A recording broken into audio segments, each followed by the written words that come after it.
Lonely Monk Productions.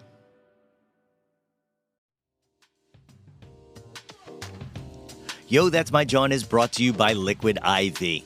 Guys, it is festival season. And you know me, I love a festival. And the secret to enjoying a festival is to stay hydrated. Liquid IV has you covered while you prep before, power through to the headliner, and recover after the weekend. Liquid IV hydrates 2 times faster than water alone with 3 times the electrolytes of traditional sports drinks. Man, I love Liquid IV. It comes in a convenient packaging and it's tasty. When you see me at the Exponential Music Festival this fall, you know that I will have Liquid IV on me. And it comes in 12 delicious, refreshing flavors to keep your hydration routine exciting. All right, strawberry used to be my favorite, but they have this new one. It's strawberry lemonade and it is a banger. 1 stick of Liquid IV in 16 ounces of water hydrates you 2 times faster and more efficiently than water alone. It's non-GMO and free from gluten, dairy, and soy. Liquid IV believes that equitable access to clean and abundant water is the foundation of a healthier world. So Liquid IV partners with leading organizations for innovative solutions to help communities protect both their water and their futures. To date, Liquid IV has donated over 39 million servings in 50-plus countries around the world. Okay, and you can get 20% off when you go to liquidiv.com and use the promo code YTMJ at checkout. That's 20% off anything you order when you shop Better Hydration today using the promo code YTMJ at liquidiv.com. Do it, and let's get our fests on.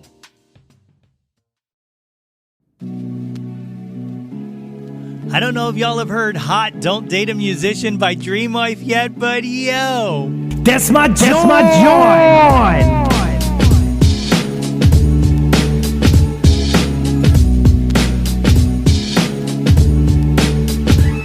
Hey yo, displace the guilt. What's good, friends and family, neighbors near and far? Welcome to an all-new episode of the Yo, That's My Jawn podcast. The podcast, website, brand, movement, way of life dedicated to the embrace and championing of your passions. I am your host, Nate Runkle, a.k.a.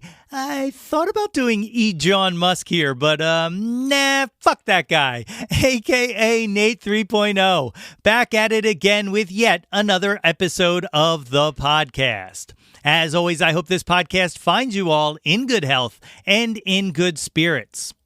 On today's episode, I chatted up with Dylyn Durante of the band UgLi. UgLi has just released a new EP entitled Girl Dick, which I just learned you can't say on the radio. And I learned that and so much more about Dylyn and the band coming up. But first, what is up, my friends? And I do consider you all my friends. It's officially summer, and y'all, it's hot, it's humid, and I hope you guys are all staying cool, especially if you're hitting up any outdoor shows. And speaking of outdoor shows, look at that segue. If you're looking to hear some great music and you have July 22nd free, be sure to check out the Sweet Juice Fest being held at the Rigby Mansion. They have an incredible lineup this year with Shamir, American Trappist, Brittany Ann Tromball, Samantha Rise, Koofnots and Christina Leese, and Sid and Devi. And they got some special performances by Rock to the Future, Eugene Ryder Herbetta, and the Sound Museum Collective.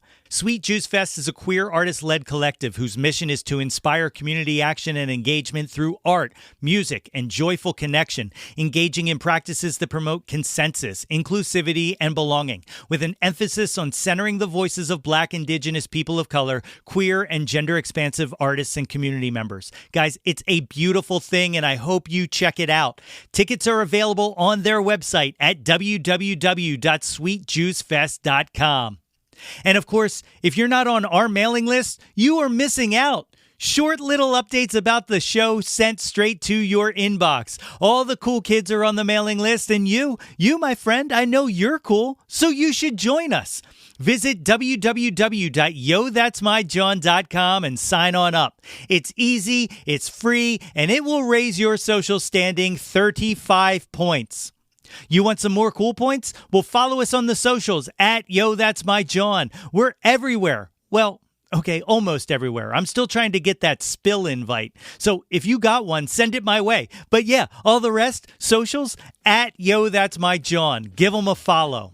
Okay, we're going to take a short break and then come back with my interview with Dylyn Durante. But before we do, look, I get it. Ads, they're gross. I know. But we got to do it to keep the lights on. Matter of fact, full transparency, it ain't keeping the lights on, but you know what? It helps. That being said, I have heard you, and I know that the ad breaks the past 2 weeks went uncomfortably long. And for that, I'm sorry. So we're going to do this. One ad at the open, one ad here, and that's it. Cool? Okay. One ad, and then my chat with Dylyn Durante.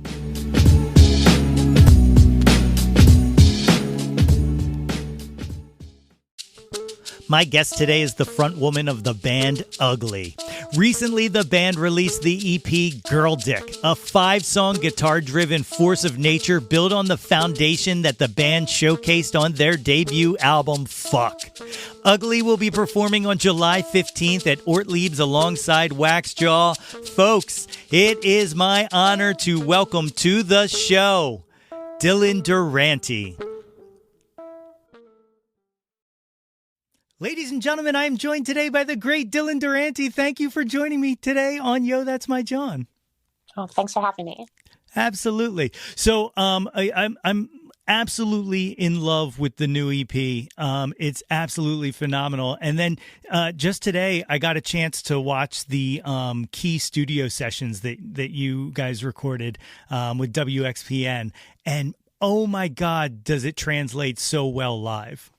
Yeah, it was a lot of fun. It felt really cool to like be in XPN and like it was a really interesting experience.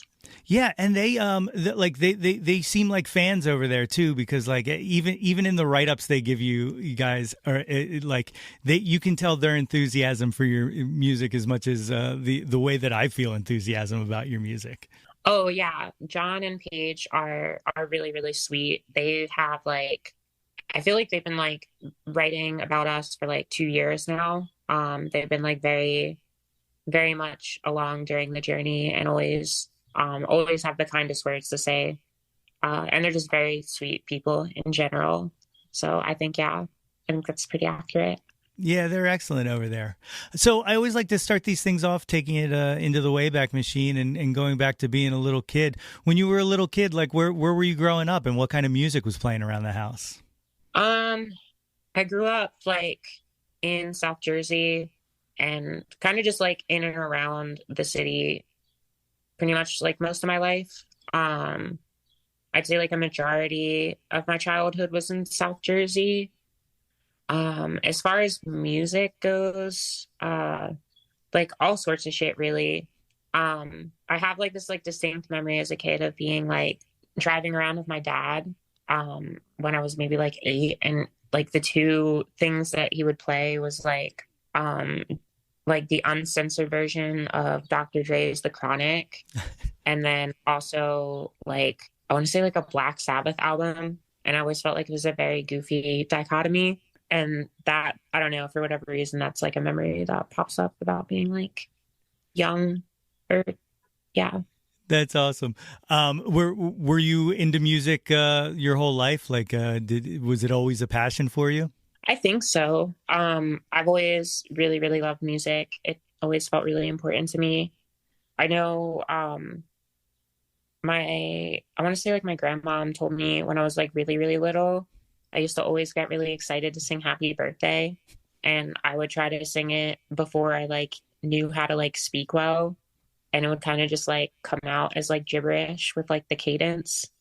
But yeah, I've always loved music and always like had it in my life in some capacity or another, even if I wasn't like making it or like playing instruments or anything. I think it was just always like a really important aspect. Yeah, absolutely.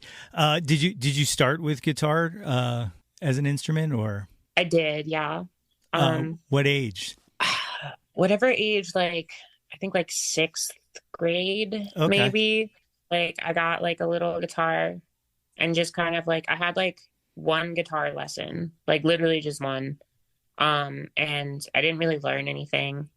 Uh I think yeah, so like I had like this guitar and I'd kind of just like go on the internet and like look up like random tabs and just that, or just like lock myself in my room and kind of just like sit with it until I like figured stuff out.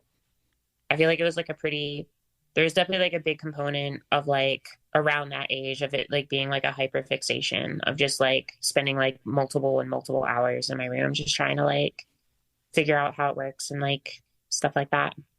Oh, absolutely. I'm very much similar to how I started. Like, I never took lessons, but just surrounding myself with tab and stuff like that, and just playing until, my fingers were all raw and just nonstop. Can you remember the first song that you tried to play? Honestly, no, No, I yeah. don't. Yeah, because they were like I think like a lot of the songs that I was looking up were just like very simple like 3-chord songs. And I remember most of them were songs I had like not heard of before. Like they were just like old like 70s and 60s rock songs because they were just really easy. But like yeah, I'm not really sure. Yeah. Were you when you were kind of playing guitar and teaching yourself, were you writing stuff at that time, or were you just trying to play other people's stuff? I think I definitely just like tried to learn how to play. There was a point in my younger childhood that I like wrote maybe like a couple little songs. Like I do have like this distinct memory. I feel like there was like a bunch of my friends and we like started a band or whatever. It lasted like maybe like a month or two and like we didn't ever do anything.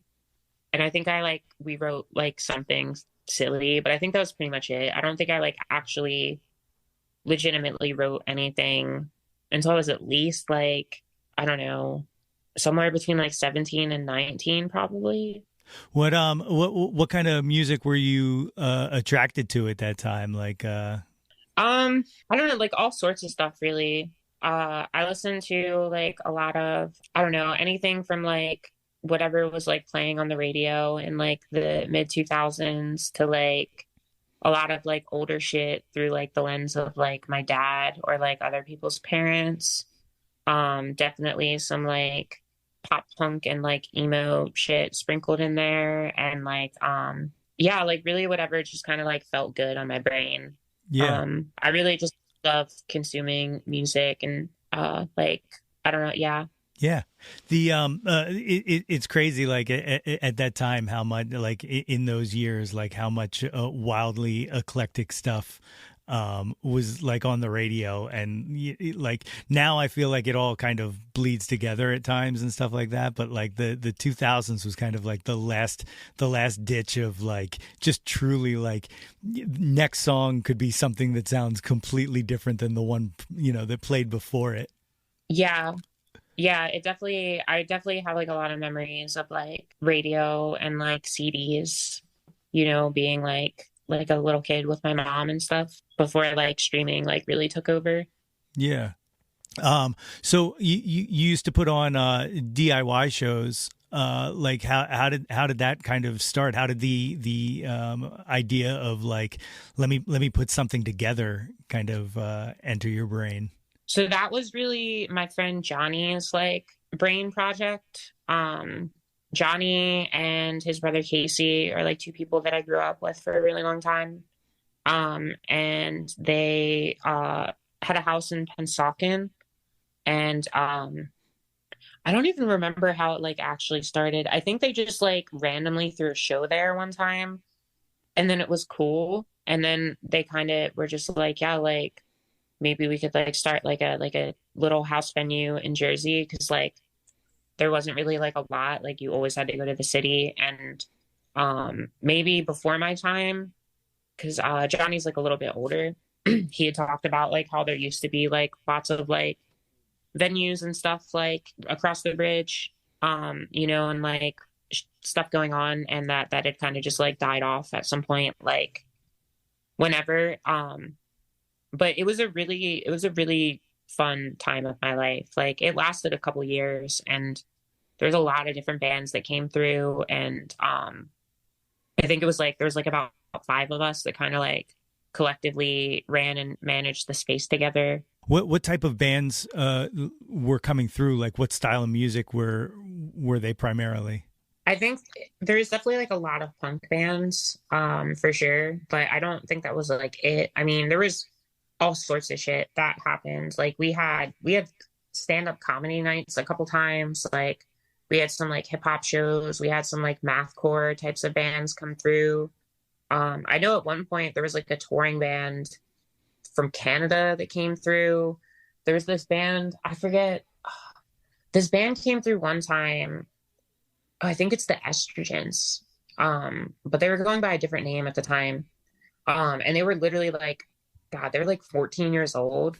And I don't think they like told us that. I think they had like told us they were young. And we are like, oh yeah, like it's cool or whatever. And like, their parents came and shit. Like it was like a whole thing. But yeah, it was just like a really cool space. And like a lot of our friends would come through a lot. And it like kind of picked up like a lot of traction, especially for being like a shitty DIY basement venue in like Pennsauken, like literally in between two highways. The fucking Philadelphia Inquirer like wrote an article about us, which was kind of goofy. But that was fun, you know. There's a lot of really good times I had in that place. And then yeah, I mean, there was also like kind of like where my band was like born out of, because I had never really been like in a band like that. And I think just like going to a lot of shows at that point in my life, and then we started doing that, like really like gave me an itch to like want to do it too. And then that's literally like how I met my drummer. Is like my drummer was in a different band. And he came there to play a show or whatever. And I was like illegally bartending at this place. And he like came up and like put a bunch of money in the tip jar, and it had like said something about like trying to save money for like music equipment to like start a band. And then he like asked me about it.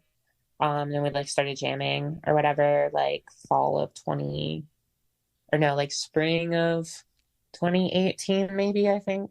And then like I think our first ever show was there, like that following September, which was really cool.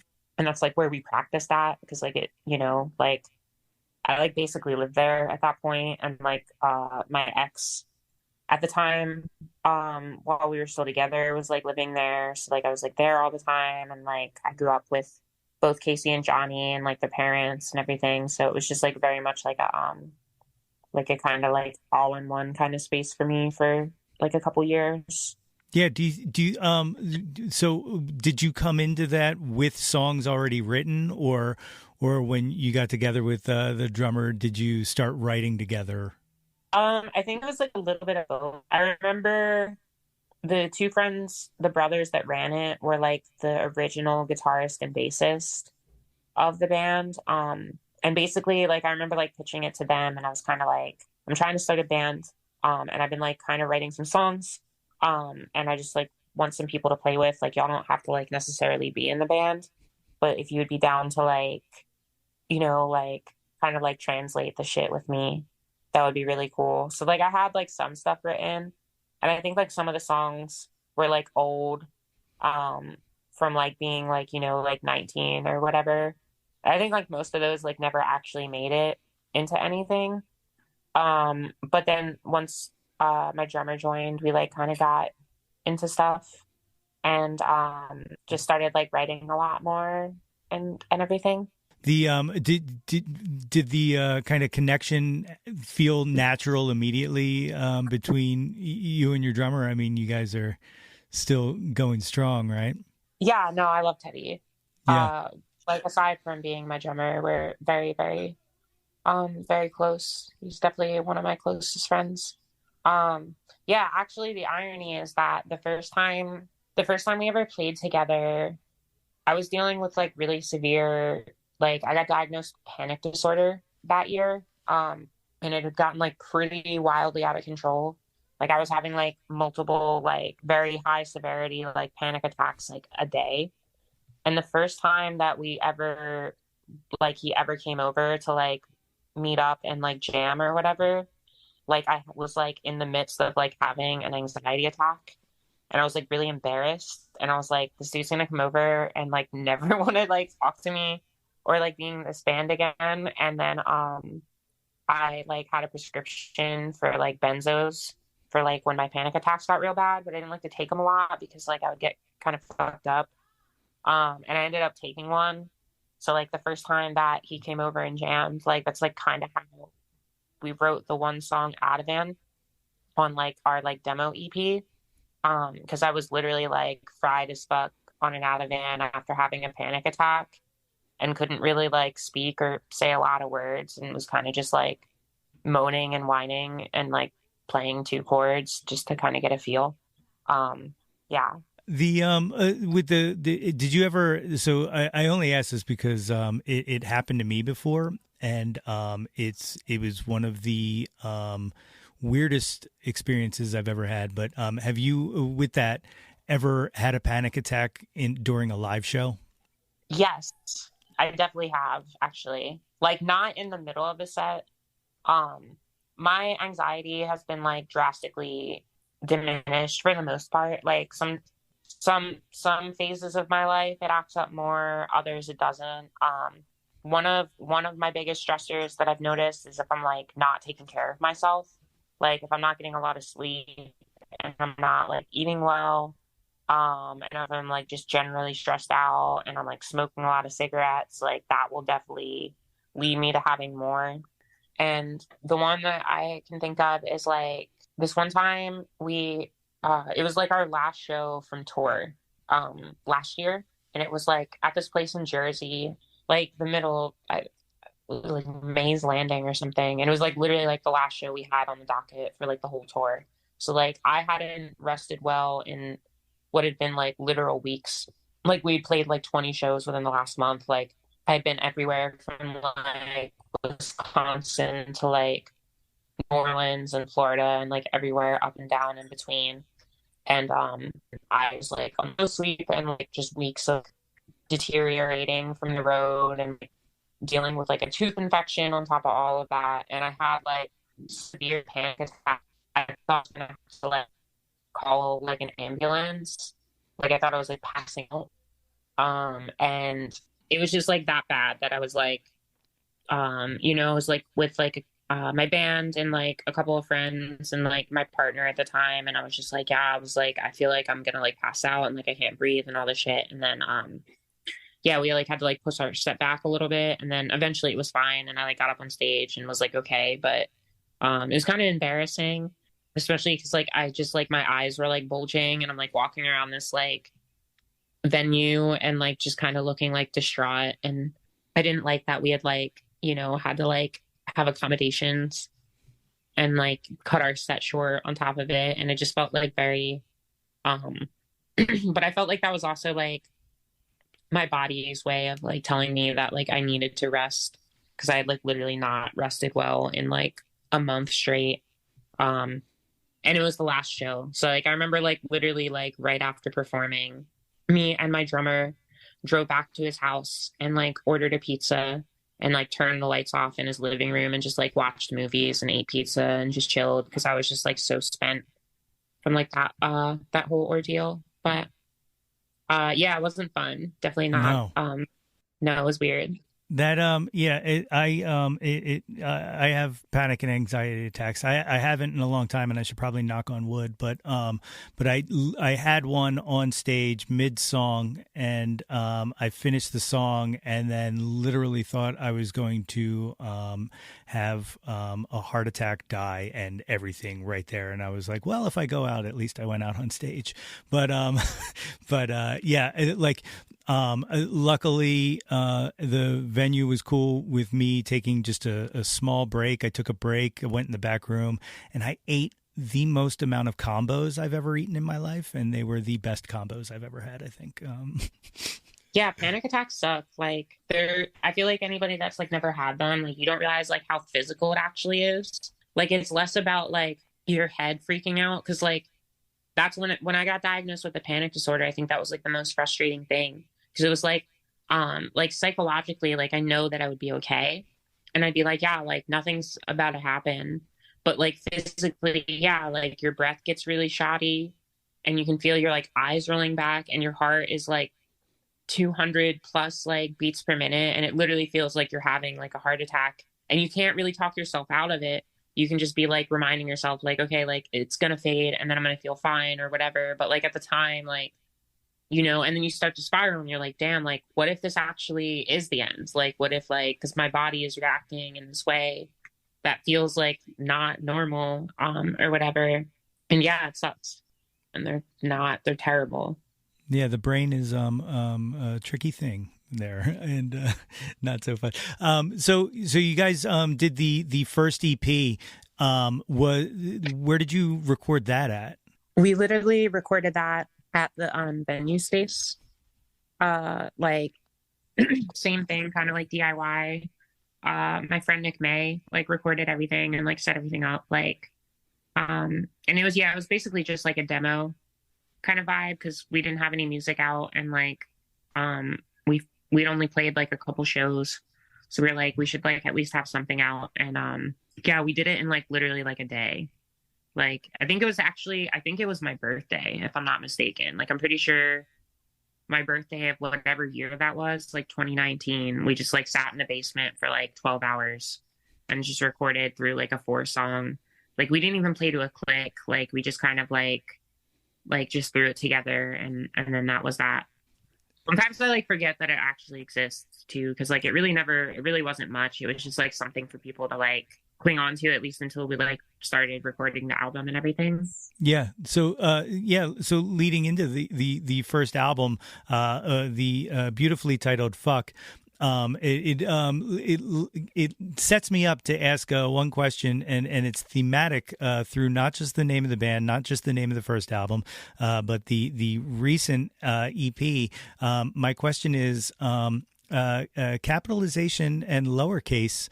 You are very free with, and it's something that I appreciate because when I used to perform, I used to be a all lowercase Nate, and with punctuation and stuff like that. Is there anything behind the way that you use capitals and lowercases and periods, other than just it looks cool? I mean, yeah, there's definitely like some stuff. Like I don't know how exactly deep it is. I know for me specifically with like the new EP, like having the period felt important because it made it feel more like a statement. Where it's like, no, like this is like it's like a word and a statement and like the end, like period, you know? But yeah, I don't know. I feel like capitalization in a lot of ways like emphasizes things. You know, and can be like underutilized sometimes.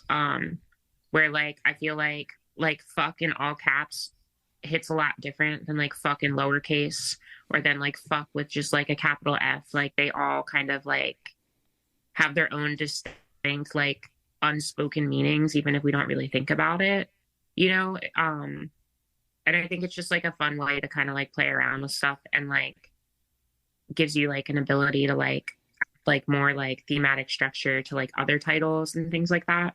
Definitely.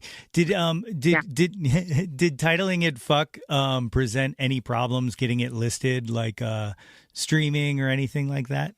Oh, for sure. Not so much streaming. It definitely wasn't ideal, I'm sure, in a lot of ways. Like, I know a lot of people had like told me when I'd like told them that like that was the name, were like trying to convince me to like not name it that because they're like, you're just gonna like create more barriers, you know, because like nobody can say it on the radio.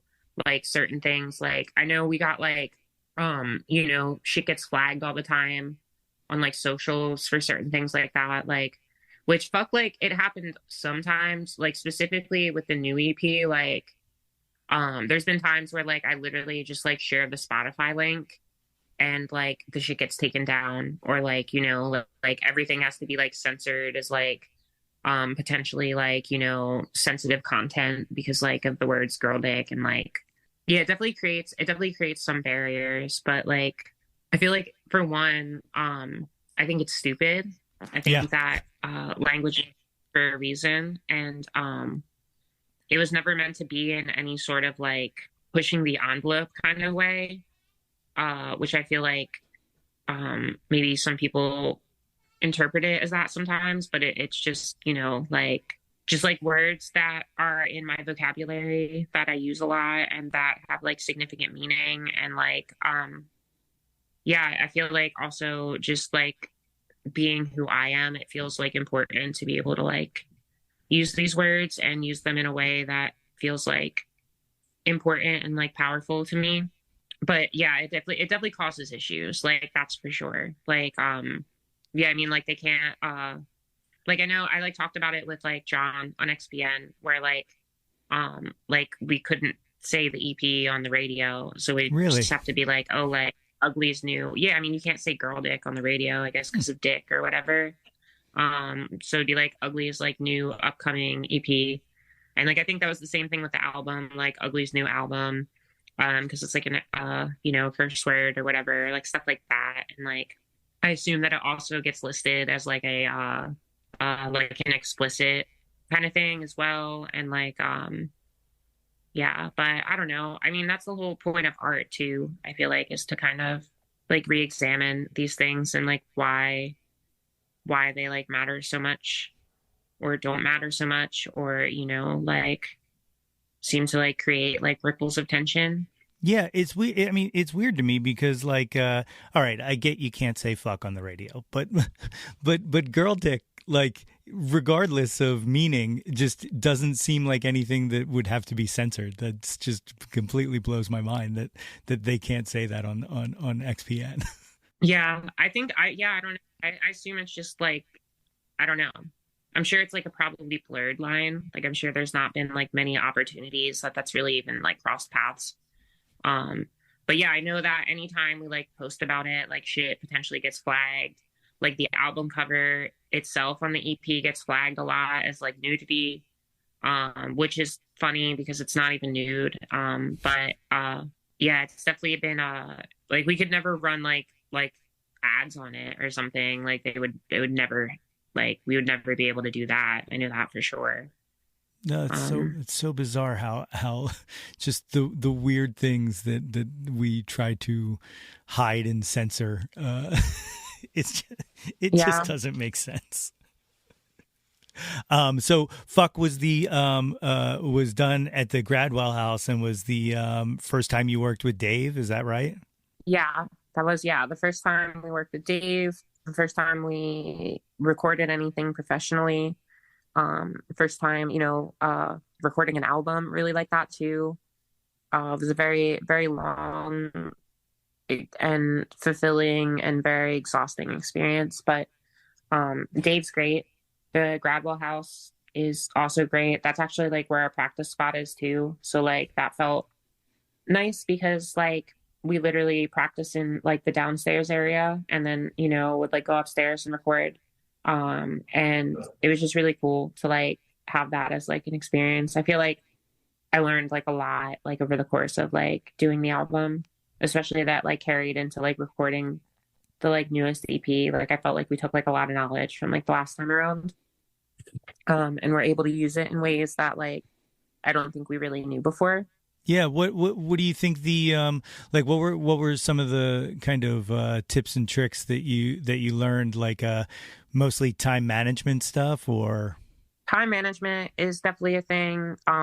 Like I feel like we played a lot more with tone this time around, which was cool, or just like getting like a little bit more experimental, where I feel like when we recorded the album it was a little bit more rushed.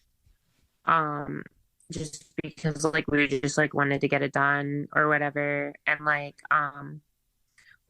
just having the experience of like what how long things take, like like how like drums are like a significant portion of recording. They take up a lot of time because you have to like set them up and they have like 40 mics, and like being like prepped with your shit and like how like I don't know, like just like a lot of different stuff. And then Dave is also really good and has like a lot of his like his own inputs that I feel like he aided to like helping put together both records, which is really cool.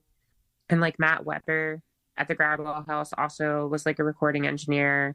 especially on this one, like for like pretty much all of the drums, and like just having other people in the room, like outside of the band, can be kind of helpful, because people just like add their own, you know, little things, or like, oh, like maybe we should try this or whatever. And it might be something that like we haven't thought about. And then it comes out really great. Yeah. For the new EP, those songs you had been playing live prior to going into the studio. Did having those kind of live rehearsals help in the recording? I think so, yeah. Like we started, I think the first time we played any of those songs live was literally like, I think it was December of 2021. It was the Johnny Brenda show that we played with Full Butch and Kelsey Cork and the Swigs. I think we played like 2 or 3 of the new ones for the first time ever, like at that show. And then we took pretty much all of them on us, because we finished recording the new EP right before we went on tour last summer. And I think we played like pretty much all of them at some point or another on the road as well. So yeah, like we'd already been like practicing it a lot, and we've been playing it live, and then we recorded it. And then we left and went on tour and like got to play like a bunch of those songs live, which was also cool, because I feel like, you know, we were like in new cities and like nothing was released yet. So I felt like it left people like a little bit extra, you know, to like go like be patient for when, you know, like things do come out. And then yeah. Yeah, the like I said, I've been like nonstop ever since I got a early promo copy of the EP. It's been in the rotation. It just absolutely screams, and the guitars sound just so good on it, and your vocals are absolutely incredible. If you, I know it's hard. It's like a Sophie's choice of trying to pick one of your children. If you had to pick a favorite song on the album, what one do you enjoy performing the most? Performing, or just like objectively? Or I guess both. I think performing, I think Spyro is like the most fun to play, because it's just like there's just a lot of energy and it's bouncy. But I would definitely say like my favorite song on the EP is Relic. Yeah. That was the one I really, really liked and I'm very proud of. I think it just has like a lot of like personal meaning to me, and I just like the general direction. I feel like I got to like play with my voice a lot more on the record this time than I did last time around, and was like trying to like experiment with just like little things here and there. And I feel like that song specifically, like I just played like a lot around, and like we have like it's like you don't really hear a lot of it. It's like very subtle, but there's like a Fender Rhodes like on that song in the beginning. You can hear in like the background behind the guitars, just like little like keynotes and stuff. And yeah, I think that's like my favorite song for sure. Yeah. How is playing these songs live, or all of your songs in general? Because, you know, like you said, they are very personal. And, you know, I always had a problem. I always put like a persona on, and I always wrote most of my songs from the idea of a persona, so that no one got to get through this wall. But you put a lot out there. Is it a challenge to perform, or do you kind of get used to it? I think you kind of just get used to it. I feel like I've been asked this question before. It's like one of those things that it's like, I feel like in the moment of playing, I kind of like lose the thought of it being vulnerable. And I kind of just like, it's definitely like a good exercise to get a lot of feelings out. And like sometimes I feel like it doesn't feel as intense. And then other times I think the songs hit a little bit harder, especially like some of the really more vulnerable personal songs. And I'll like legitimately kind of feel a lot of those feelings kind of resurface. But I feel like it also makes for like a good show, because then it feels like very much like authentic, and like where a lot of my shit is coming from. Yeah, I don't know. I think it's just like the way that I've always kind of wrote in that way. Like it always feels very personal and vulnerable, and coming from like a lot of like, I'm a very emotional person, I guess. Yeah. I have a lot of feeling. See, I am too, and that's why I'm a coward and would never share it. I had one really personal song that I wrote and performed at an open mic one night, and had a not a panic attack, but a borderline breakdown, just performing it. And I was just like, yeah, it's just not for me. I'll just play these in my bedroom. Like, I can record them and I can play them for people. It's so weird, and have no kind of attachment. But like, once the words come out of my mouth, that's when the problem happens. Like, I'm just like, oh no, I'm saying it again. But like I said, I'm a bit of a coward. So, Well, I think also I think less about the content and more about I feel like it's pretty vulnerable to play new songs just for like the first time or like the first couple times. But I feel like after that point, once you like play them a bunch, it becomes like more muscle memory than anything. And then I feel like it kind of like doesn't feel as scary, if that makes sense. Where like even like, like some of the really like deeper, like heavy stuff that I write, like we played it so many times now that I'm like, I kind of just like feel like I just like access that space for a minute, and then that's kind of like the end of it. Yeah. Do you obviously, because you guys spend so much time together and create together and stuff like that, when you bring a song for the first time to the band, or you're working on a song for the first time, has there ever been any hesitation to on that first kind of walkthrough, or do they present like, do you have like and I'm going to gather that you do a nice safe space to kind of be able to explore that? Yeah, I think so. I think maybe like in the beginning of being in a band, it was like a little bit nerve-wracking. And I like try to make sure that like whenever I bring a song, that it's like I at least have it down enough to like really translate, so it doesn't feel like too like kind of like sloppy and shitty or whatever.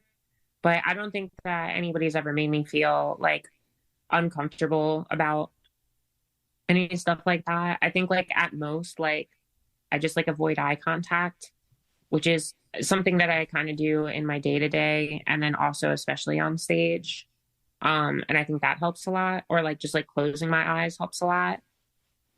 Because then I don't have to worry about, I think like that's the biggest thing. Like the songs themselves are one thing, but it definitely feels weird to be looking at somebody in their eyes and singing them. That feels like a whole other thing that can get like a little uncomfortable at times. But yeah, I feel like I feel pretty safe when I bring new stuff to the table. And I mean, the band obviously like has stuck around this long, so I assume that they like what I write. I hope, at least. That's awesome. No, I'm sure they do. I mean, you write phenomenal stuff, so it's hard to you don't have to worry about them not liking it. Like, this is really good stuff. And I'm not just saying that because we're talking. Like I said, though, this EP is just incredible. What is the reaction been like to it? Have you been getting good feedback since it's been out? What, 2 weeks now? A week and a half, something like that? Yeah, I think it's been like two-ish weeks. It seems like people like it. It's always hard to tell, and like, I don't know. Music is so strange in that way, at least to me sometimes, but I feel like the reception has gone really well. Like, I feel like at least like my friends and stuff seem to really like it. We got like today we got a write-up in the Chicago Reader, which is like really cool.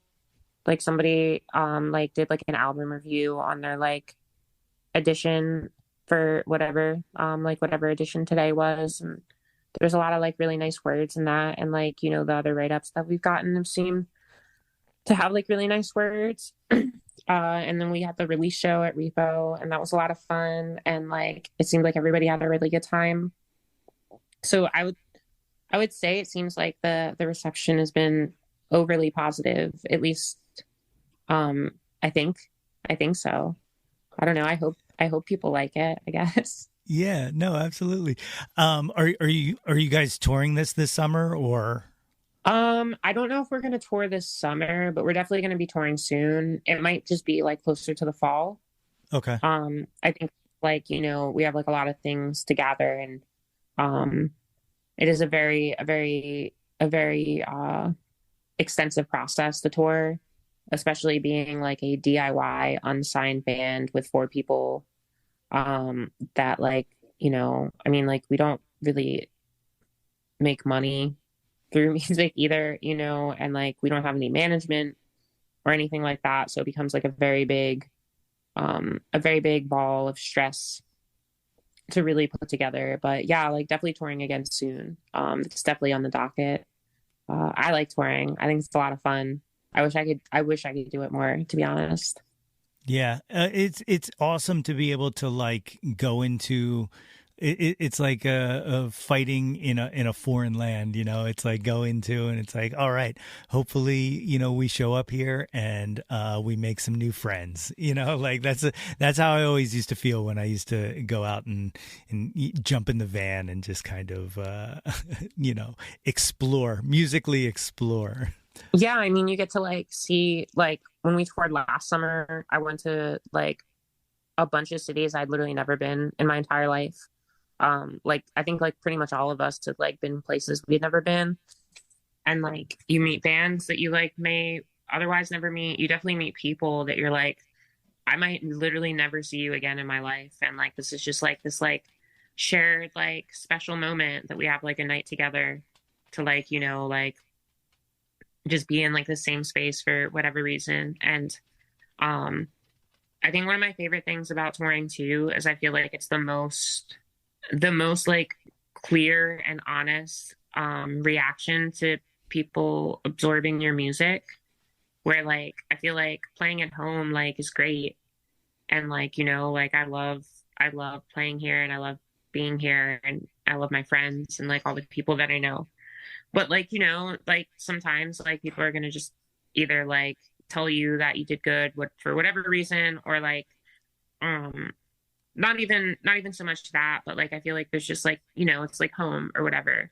But then you're in like a state like 1,500 miles away from your house.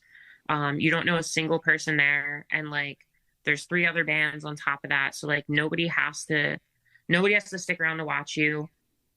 Nobody has any sort of social obligation to say anything to you, let alone like come up to the merch table or like, really do anything. And I feel like those were the times that really meant like a lot to me, where I'd be like, playing in like, I don't know, like wherever, like somewhere, some random place in the Midwest. And like somebody comes up to me after the show and they're like, like buys a record and they're like, I really like your stuff. Like your show was so good. And like, I love your band and your music or whatever. Like that was like the craziest thing to me. Cause I'm like, damn, like you literally mean that. Cause like, why else? You know what I mean? Yeah. And it feels really special and like, meaningful. It's a really nice feeling. Oh, it's beautiful. I love it. Well, at this time, do you want to go through the jauntlet? These are my stock questions that I ask every guest that comes through these parts. It starts with the one-hit wonders, and the first one, Billy Joel or Elton John? Who do you prefer? Elton John. Yeah. Billy Yeah. Joel, I think, is in town tomorrow night or something like that, playing the Lincoln Financial Field. And that just blows my mind, like a guy and a piano and a football stadium. Like, Yeah, that is kind of crazy. it's wild. The next one, Debbie Harry or Joan Jett? Debbie Harry. Yeah. Yeah. Aretha Franklin or the recently departed Tina Turner? Tina Turner. She was just so fierce, like just so incredibly fierce. The next one, Nirvana or Pearl Jam? Nirvana. Yeah, I kind of figured that. The sensibility wise, I kind of figured that. Janis Joplin or Stevie Nicks? Stevie Nicks. Okay. Also playing with Billy Joel at the football stadium. Still weird. Very weird. Beatles or the Stones? Neither. Okay. All right. I accept it. Bohemian Rhapsody or Stairway to Heaven? Bohemian Rhapsody. Excellent. Excellent. All right. The next section here is the top 10 countdown. As we said before, Jawn can be whatever you want it to be. Number one, what was your first Jawn when you were a kid? What was the first thing you remember being obsessed with? Cheese fries. Yeah. Are you still cheese fry obsessed? Absolutely. Like to no end. I love cheese fries. It's like one of my favorite things. Okay, so there's this pizza place in North Wales, Pennsylvania. It's a suburb of Philadelphia, and it's called Tony's Pizza Palace. And they have these loaded cheese fries, and they are without a doubt the best cheese fries I've ever eaten in my life. So if you ever find yourself in the Philly suburbs around North Wales, definitely check that out. Okay, good to know. Number two, what's your current Jawn? What are you into right now? Naps. Yeah, I'm a huge proponent of the nap system. Like, I really think that we should integrate more naps into adult life, specifically because I don't sleep enough. So I love the afternoon nap, and sometimes that nap becomes sleep. But whatever. Number three, what was your first concert? What was the first live show you ever saw? I think it was Warped Tour in like 2007, maybe. Who was headlining? Sure.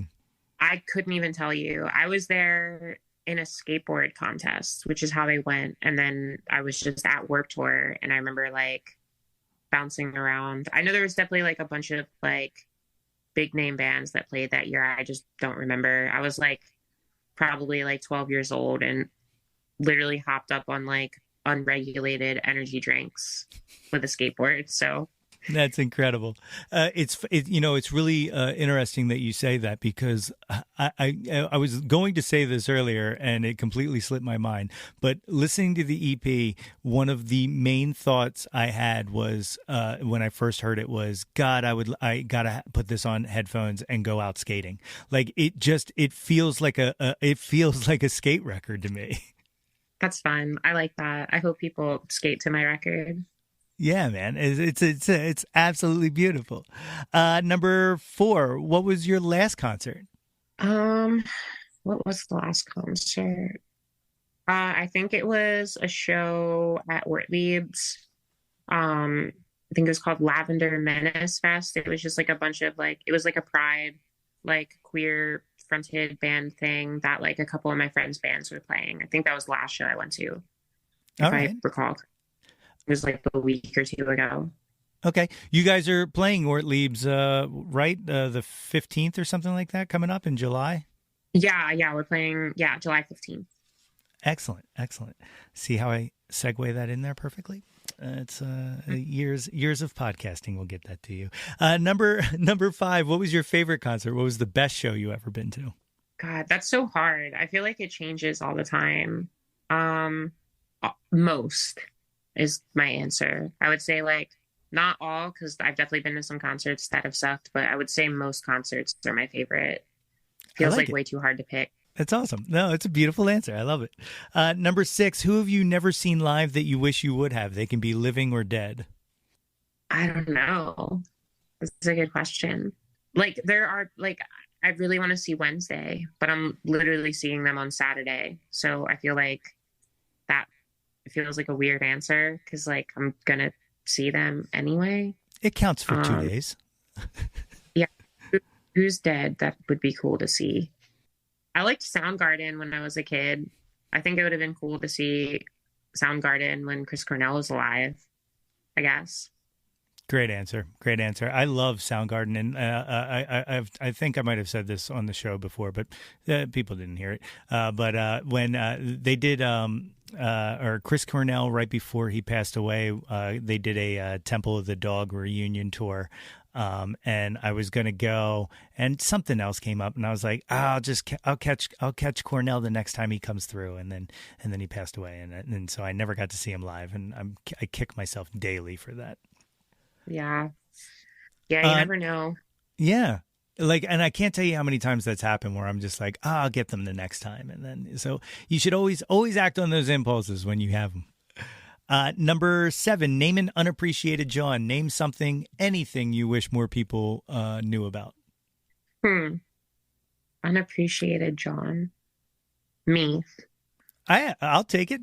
I'll take it. And I agree. And I feel like, and I hope, and again, this is more that knock on wood stuff, that this EP changes that, because people should 100% pay attention to you. Thanks.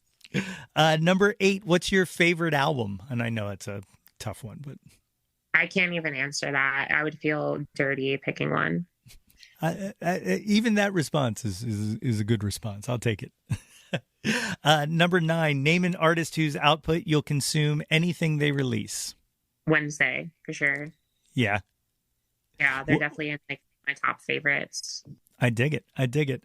The 10th and final of the top 10 countdown. What is your favorite Jawn of all time? Again, can be anything you want it to be.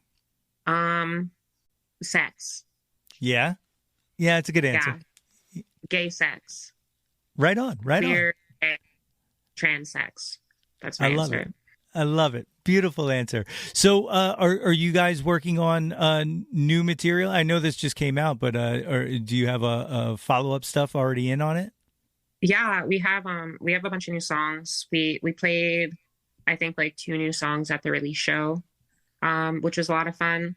And yeah, definitely I'm trying to like lay that down soon also, and get some more stuff out. Yeah. Or are you going to keep with the EP format, or are you going to do another album? I guess time will tell. Good answer. Good answer. So other than the show at Ortlieb's on the 15th, do you have shows lined up for the summer? I know not a tour, Yeah. but We're playing a show next week at Kung Fu with this band we played with on tour in Atlanta, called Flummox.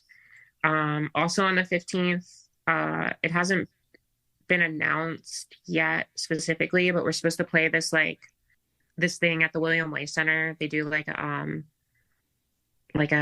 trans celebratory like block party thing through the Arkilla Adams like Transway Center. And I think we're supposed to play that also on the 15th, like during the day. I think we might have a show in Pittsburgh that following day. I don't remember if it's like fully confirmed or not. And then I think we have a couple shows in New York like those following weeks. And I think we have another Brenda's show in August. There's like a bunch. It's hard to remember off the top of the head, but I know we definitely have like a bunch of shows lined up. And then yeah, like whenever a tour comes around, there'll be a lot more. it's so cool. If any of these cool cats and kittens who listen to the show would like to find you guys on the socials, what's the best way to track you down? My band is UgLi across literally everything: Instagram, Twitter, the email, TikTok that we don't use, Venmo. If you want to send some money my way, that would be cool. But yeah, with an I, UgLi, like the fruit. TikTok, something I just can't crack. I have an account, and there's one tick talking up there, and that's it. Because I think I might be too old. I think I may have just finally aged out of a social platform, and I'm okay with that. Yeah, I just like I do a lot of the behind the scenes work for the band, like aside from like being the songwriter and the front person and like the general contact point. I also like run all the social media. I'm like the person who like coordinates like emails and like basically everything. And I think just like social media is like really exhausting as is. So like we have it, and like I just like have not found time to really dedicate to that, because like there's like too many to keep up with all the time, and I'm just tired, truthfully. Sure. Maybe like if we have a label, I'll probably play with my phone more. I don't know. We'll see. With the listing thing we were talking about earlier, is there any issues getting songs listed on like on TikTok or on Instagram for Reels with the album titles "fuck" and "girl dick"? Or is there no? I don't think so. I think the main thing has been the title itself, but like there's no songs that are called "girl dick," so I think that's okay. Yeah. And then the artwork. The artwork gets flagged a lot for like, I don't know, nudity reasons or whatever. So, Yeah. but yeah, I don't know. Honestly, I haven't even really checked, but I think it's okay as far as like the music stuff. That's cool. That's cool. Well, Dylyn, thank you so much for doing this, and thank you so much for creating such just phenomenal art. I appreciate it so much, and thanks for coming on my dumb little show. Yeah, of course. Thanks for having me. It was very nice to be here. I hope I did an okay job. My thanks again to Dylyn for joining me on the show today. UgLi's new EP, Girl Dick, is available wherever you get your music from or can be found on their Bandcamp page at mybandisugly.bandcamp.com. You can follow them on Facebook, Twitter, and Instagram at mybandisugly. And you can catch them live opening for Waxjaw on Saturday, July 15th at Ortlieb's at 8 p.m. Links to all of those are in the show notes. If you haven't done so already, please be sure to subscribe to the Yo, That's My Jawn podcast wherever you get your podcasts from. And gang, it's not too late to get yourself a super awesome Jawn Scout Merit Badge for Citizenship of the World just by rating and reviewing us. Don't forget to visit www.yothat'smyjawn.com for articles, merchandise, and links to all of the previous episodes of this podcast. And hey, while you're there, be sure to sign up for our mailing list to get all of the updates delivered straight into your inbox.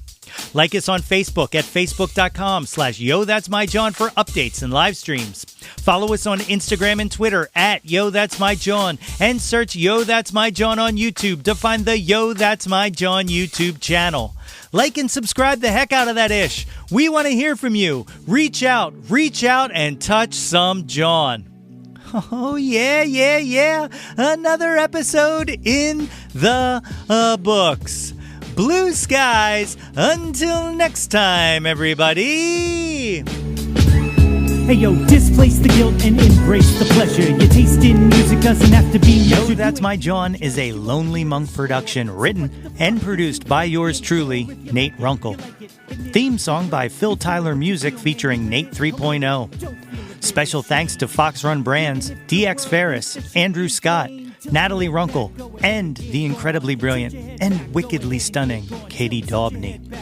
If you or anyone you know has any ideas they would like to share or any guests they would like to hear on the podcast, please feel free to reach out to us at yothat'smyjawn@gmail.com. Or you can leave an audio message for us and possibly hear yourself on a future episode by visiting anchor.fm/ytmj/message. Until next time, be sure to displace the guilt and embrace the pleasure and shout to the world, Yo, that's my Jawn.